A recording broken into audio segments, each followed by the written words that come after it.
روس کے ایک قصبے میں ریلوے اسٹیشن پر نیا محافظ تعینات ہوا۔ تعیناتی کے پہلے روز وہ ریلوے اسٹیشن کے قریب بچھی ہوئی پٹری کی دیکھ بھال کے لیے گشت کر رہا تھا کہ اس نے ایک شخص کو دیکھا جو بڑا سا آہنی اوزار تھامے پٹری کو زمین میں نصب کرنے والے چوڑی دار نٹ کھول رہا تھا۔ محافظ نے اسے پکڑا اور اسے تفتیش کے لیے پولیس اسٹیشن لے گیا۔ آگے تفتیشی افسر اور ملزم کا مکالمہ دیا گیا ہے۔ کیا تم جانتے ہو کہ تم جو کچھ کر رہے ہو وہ کتنا خطرناک ہے؟ تم پر ہزاروں بے گناہ لوگوں کی زندگیوں کو خطرے میں ڈالنے کا الزام ہے۔ اتنا بڑا الزام یہ کیسے ہو سکتا ہے؟ میں تو صرف ایک نٹ کھول رہا تھا جو کسی کو تکلیف بھی نہیں پہنچا سکتا۔ میں نے اس سے پہلے کبھی کسی کو تکلیف نہیں پہنچائی۔ تم نٹ کیوں کھول رہے تھے؟ میں ایک ماہی گیر ہوں اور مجھے مچھلی پکڑنے کے دوران جال کو پانی میں ٹھیک سے پھینکنے کے لیے جال کے کناروں کے ساتھ کوئی بھاری چیز لٹکانے کی ضرورت ہوتی ہے، تو وزن کے طور پر میں نٹ اس جال کے ساتھ باندھ دیتا ہوں۔ تم نے ایسی وزندار چیز خریدنے اور خود سے بنانے کی کوشش کیوں نہیں کی؟ جال کے لیے سوراخ والی زیادہ وزنی چیزوں کی ضرورت اکثر رہتی ہے، اور میں ایک غریب مچھیرا ہوں۔ چوڑی دار نٹ کو کھولنا خریدنے یا بنانے سے زیادہ آسان ہے، اور پورا قصبہ ایسا ہی کرتا ہے۔ یہ تم کیا کہہ رہے ہو؟ یہ پاگل پن کی انتہا ہے۔ تم سب لوگ مل کر کیا کر رہے ہو؟ اور سارے گاؤں نے تمہاری طرح چوڑی دار نٹ چوری کیے ہیں تو پھر ریل ضرور الٹ جائے گی۔ نہیں، ایسا کبھی نہیں ہوگا۔ ہم ایک طرف والے نٹ کو کھولتے ہیں اور دوسری طرف اس کے مقابل نٹ کو لگا رہنے دیتے ہیں۔ اس طرح باری باری ہم اسی ترتیب سے نٹ کھولتے ہیں تاکہ ریل کا بوجھ تقسیم ہو جائے۔ ہم نے یہ بات اسکول میں فزکس کے اسباق میں اس وقت سیکھی جب ہم چھوٹے تھے۔ کچھ بھی ہو، تم لوگوں کے اس فعل سے ریل اور انسانی جالوں کو خطرہ ہے۔ اور کیا تم لوگ ان تمام چوڑی والے نٹوں کو جال کے نیچے لگا کر مچھلی کے شکار کے لیے استعمال کرتے ہو؟ میں اور میرے بھائی انہیں شکار کے لیے استعمال کرتے ہیں، اور ہمارا پڑوسی اسے میئر کے گھر اور تھانے کے تالے اور کنڈیاں بنانے کے لیے استعمال کرتا ہے۔ یہ تم کیا کہہ رہے ہو؟ اور تمہارا پڑوسی ایسا کیوں کرتا ہے؟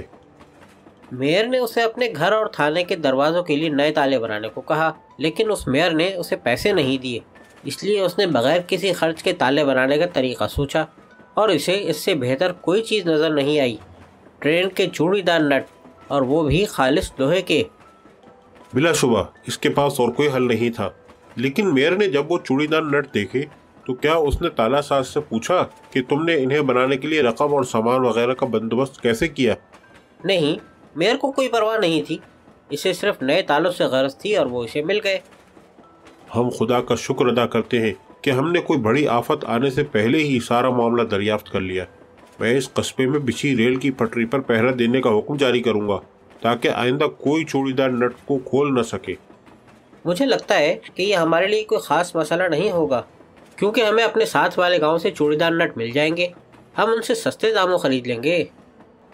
تفتیشی افسر گھبراہٹ اور غصے سے کانپتے ہوئے ملزم سے پوچھنے لگا، تم کیا کہہ رہے ہو؟ کیا وہ بھی تمہاری طرح نٹ چوری کرتے ہیں؟ جی جناب، ریل کی پٹری کے آس پاس کے تمام دیہات ایسا ہی کرتے ہیں۔ وہاں ان کو شکار کے لیے استعمال کرنے والے، انہیں بیچنے والے اور ان کے ساتھ ساتھ تالے بنانے والے بھی ہیں۔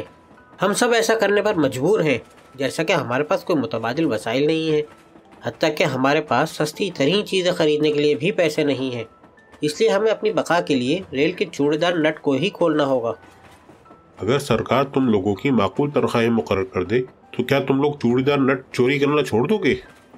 مجھے خوف ہے جناب، یہ نٹ کھولنا سب کی پختہ عادت بن چکی ہے۔ اگر آپ کو چوڑی دار نٹ کی چوری سنجیدگی سے روکنی ہے تو پھر آپ کو بچپن سے ہی تعلیم دینی چاہیے کہ بڑے ہو کر انہیں کیا کرنا چاہیے۔ اس کے بعد نوجوانوں کی محرومی جب ختم ہو جائے گی اور انہیں گھر کی دہلیز پر انصاف، کام اور مناسب تنخواہ مل جائے گی تو وہ کبھی بھی چوڑی دار نٹ چوری کرنے کا نہیں سوچیں گے۔ میں یہ سب تجاویز اپنی رپورٹ میں لکھوں گا اور پھر دیکھتے ہیں کہ گورنر کیا کرتا ہے۔ اس کے بعد تفتیشی افسر نے فائل بند کر دی اور اگلی ریل پر سوار ہو گیا جو دارالحکومت کی طرف واپس جا رہی تھی۔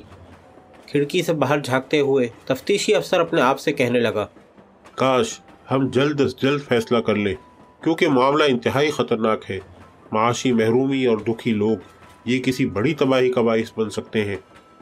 انہی سوچوں میں غلطاں تفتیشی افسر نے ریل کی پٹری کے کنارے کھڑے ایک چھوٹے بچے کو دیکھا۔ اس کے چہرے سے خوشی پھوٹ رہی تھی اور وہ ہنس رہا تھا، اور اس کے ہاتھ میں چوڑی دار 2 نٹ تھے۔ یہ دیکھ کر تفتیشی افسر گھبراہٹ میں کانپ اٹھا